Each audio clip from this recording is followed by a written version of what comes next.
First story is titled, Am I the a-hole for not wanting to give my ex's money for our kid until I see a bill? I, 32 male, have 2 kids with my ex, 34 female, 7 female, and 5 female. When we broke up, I did not want to deal with court-ordered child support, so we agreed to an unofficial amount of financial compensation. However, my ex knew I didn't want to deal with the courts and used that as a veiled threat whenever she wanted something. Anytime I got something for myself or she heard about a new promotion at work, she demanded copies of my pay stubs for the last 3 months and wants half. If I objected, she would pull the, well, maybe we should just let a judge decide. After 2 years of this crap, I told her I simply could not afford to keep paying the amounts she wanted and afford rent/food. She thought I was lying, even though I showed her my pay stubs and filed for child support. My parents were kind enough to lend me money for a decent attorney so I'd have a decent change. But my God, I never would have thought that the courts would rule in my favor. Based off of my income, the courts determined that I had been overpaying for each child and ordered that I could pay a lesser amount, and that my ex couldn't request for more until my children were 9 and 7. It was almost determined that I wouldn't be legally obligated to start paying the new amount for 6 months. Literally, after the ruling, we were standing outside the doors of the courtroom. My ex and her attorney approached me and asked me to pay a higher amount. I shrugged and said that it would be best not to go against the judge's ruling and left. Finally, I was able to get my own place, nicer, still used, car and clothes. My ex has been calling and texting me for money, saying the kids needed this and that. I told her that I'll pay for the necessities when the kids were with me, but she needed to figure everything out herself for the time being. She raged at me and called me a deadbeat, and then started dragging me on social media. To defend myself, I made a post about how the courts ruled, and attached screenshots of her texts always using the threat of the courts to get her way. I then finally stated that I do want to provide for my children, so if there's anything that they need, to give me copies of the bills or an expense report, and I will look into paying for things directly. My ex and her family are saying that I'm the a-hole and controlling for wanting to know about her finances, but I don't see it as any different from how she treated me. So, am I the a-hole? Now for the top comments. Not the a-hole. Most states don't require you to pay for anything outside child support, and half of uninsured health costs to the other parent. The court said what they said. The kids are on my health insurance, and that's one of the reasons why the judge lowered the child support. Not the a-hole. It was dumb not to go through the course from day one for this very reason, since it gave her a reason to basically steal from you. It sounds like she was hustling you for child support and some under-the-table alimony, but the judge saw to it that you legally are only responsible for your children. As long as you take care of them, she has no leg to stand on. If she needs money for something child-related, she should have to provide documentation because she burned your trust down. So why wouldn't you question it? She's just mad her ATM suddenly has opinions and questions. Agreed. This post is exactly why I always encourage people to deal with child support and visitation through the court system. It protects both parties. Opie, you're not the a-hole. Not the a-hole. But why the hell did you go to the court before if she was asking that much? He seemed to think going to court would make the situation even worse for him. Hopefully this was a lesson, albeit an expensive one. Go to court day one to get things figured out legally. Now for the next story. Am I the a-hole for refusing any more communication with a girl who's not my daughter? Years ago, in my early 20s, I was contacted by my ex from high school, telling me he had a daughter, Sarah, who was already 6 at the time. It was a pretty huge shock to me. I was still young, and had no idea how to be a father to a young kid. But I met her anyways. I know it was pretty dumb of me to have just taken my ex's word for it, but I genuinely thought Sarah was mine. I met Sarah a couple times a month for 4 months in order to get to know her. Even took her to Disneyland once. My brothers had known about her, but they were surprised when they found out I never asked for a paternity test. It didn't even occur to me until we had that talk. So right away, I told my ex I wanted a paternity test. And what do you know? Kid wasn't mine. That's when she confessed she knew who the father was, but he died when Sarah was a few months old, and she just wanted her daughter to have a dad. I stopped having contact right after, and told her to find another father figure for her daughter. Through the power of social media, Sarah, now 18, found me and initiated contact. At first, I had no idea who she was until she mentioned ex's name. As it turned out, my ex never told her the truth, only that I had to go, whatever that means. But Sarah's been trying to find me, I guess, and wanted us to have contact. I didn't want to be the one to tell Sarah, so I said speak with your mom about why I wasn't around. Ex finally told her, I guess, because Sarah messaged me again asking if we could meet. She said she knows I'm not her father, but I'm the only one she knows and would still like for us to have something between us. I told her it would be better if we didn't. Yes, I was in her life for a short period, but we are both strangers now. I have my own life with my own family, and she should focus on making her own family with people she cares about. Sarah was clearly not happy with it. She sent me more messages and tried to video call me. I told her we won't be having more contact and blocked her. A few days ago, I found out she contacted my other family on Facebook, my sisters and one of my brothers. They heard her side of this and are saying I'm being too hard on a kid. My sister says she may not be mine, but to her I am still the only father figure she had in her life, so why not continue being that for her? Feels so insane to me. I have a wife and a son. She's not my daughter. It's hard to see how not wanting any more contact between is something bad.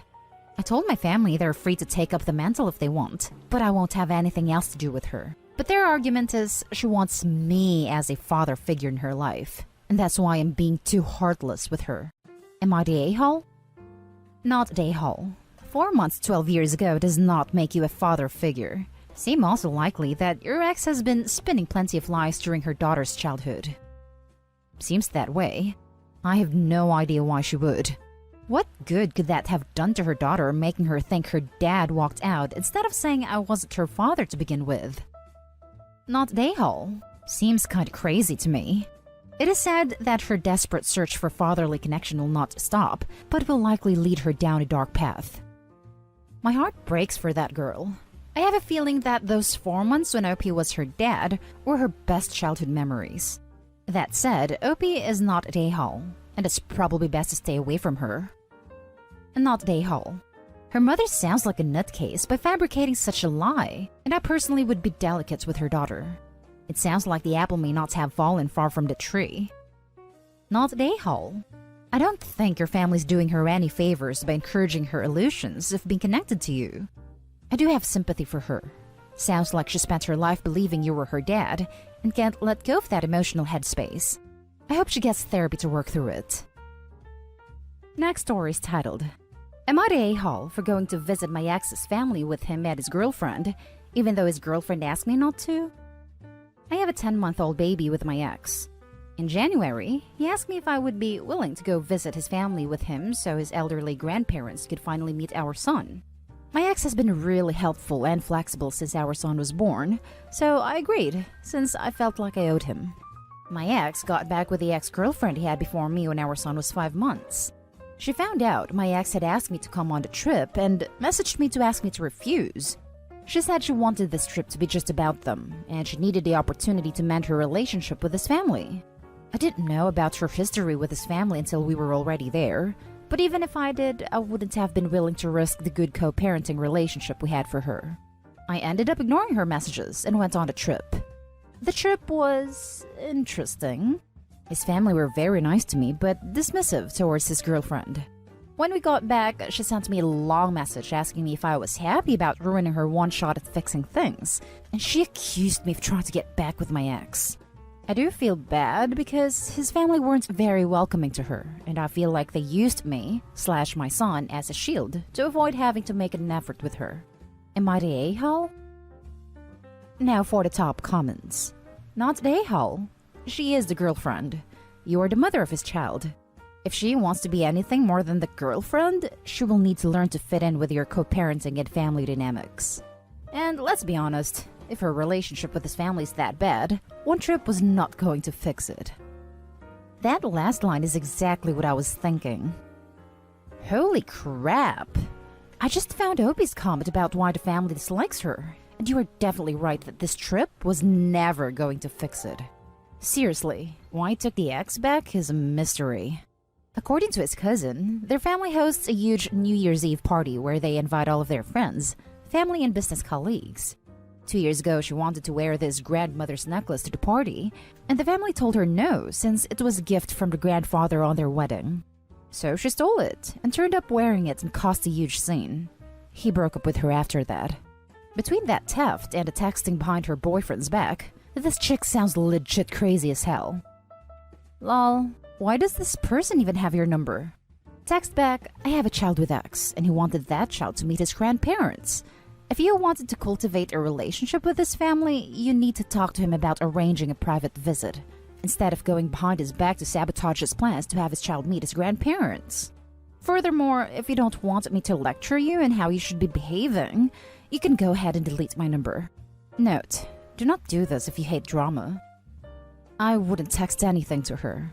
I would just take screenshots of her texts and forward them to my ex without any comment from me. Just pictures. Girlfriend is the ex's problem. He should deal with her, not OP. It's not OP's job to put a leash on her. Not an a-hole. Not an a-hole. You put your son first, as it's your job too. Even though your son will not remember the trip, it was important to his family and you did the right thing. Co-parenting isn't easy, and maintaining that relationship is important for you and your son. Also, she should have told her boyfriend if she was uncomfortable. She shouldn't have put you on the spot by messaging you. That was between him and her, not you. Now for the last story. Am I the a-hole for refusing to get my pregnant wife fruit snacks and demanding she do more chores? Alright Reddit, here we go. My 29 male, wife 27 female is 24 weeks pregnant, and so far it has been a fairly easy pregnancy, according to her and her doctor, not making assumptions of course. I've done my best to be a good husband. I work full-time, started doing all the chores, cooking/cleaning/pet care, and of course, try my best to accommodate her cravings. She has been taking it easy and spends most of her day relaxing. She says she's never felt better.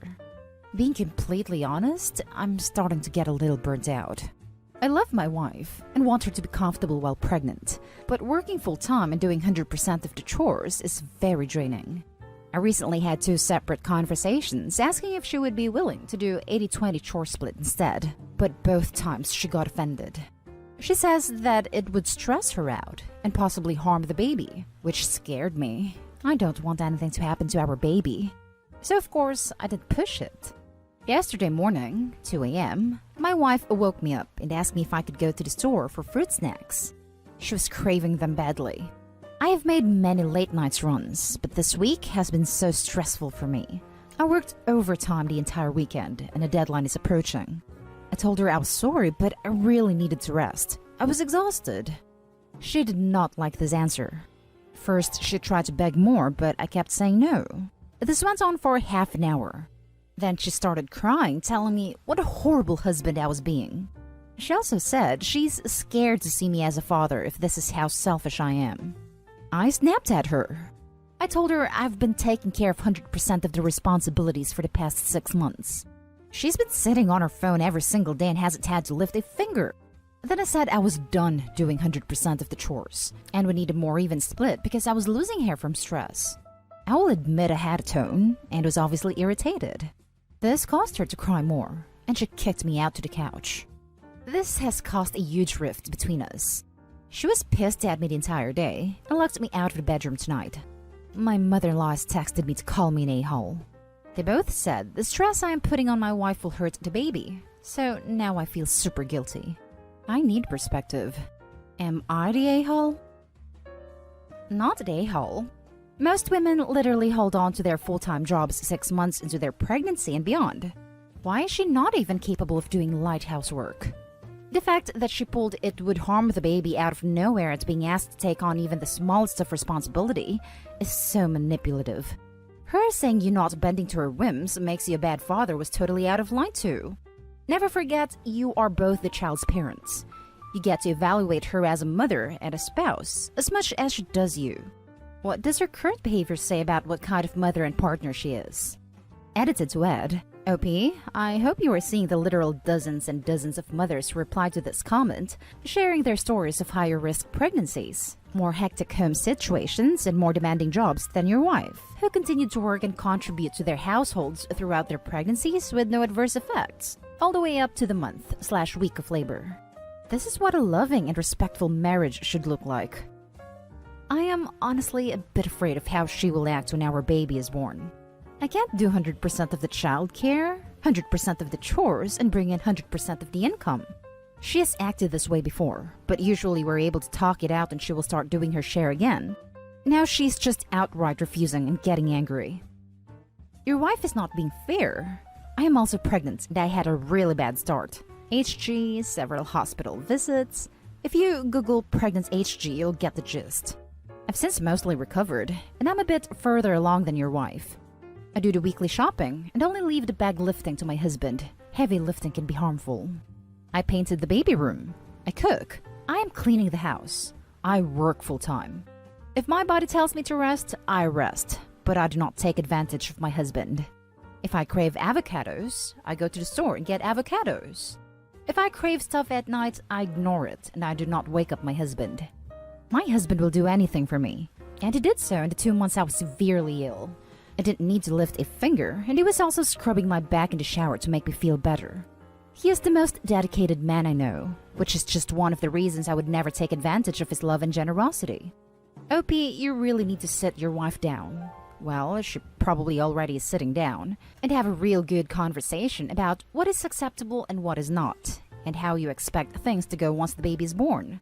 Right after the birth, she'll need more help, of course, since her body is recovering, but that doesn't mean you should be the only one doing the diapers.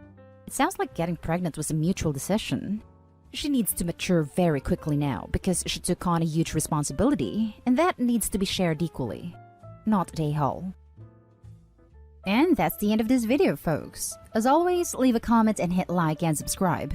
And if you want more of this content, turn your notification on to get updated on the latest videos. And I'll catch you in the next one. Stay safe.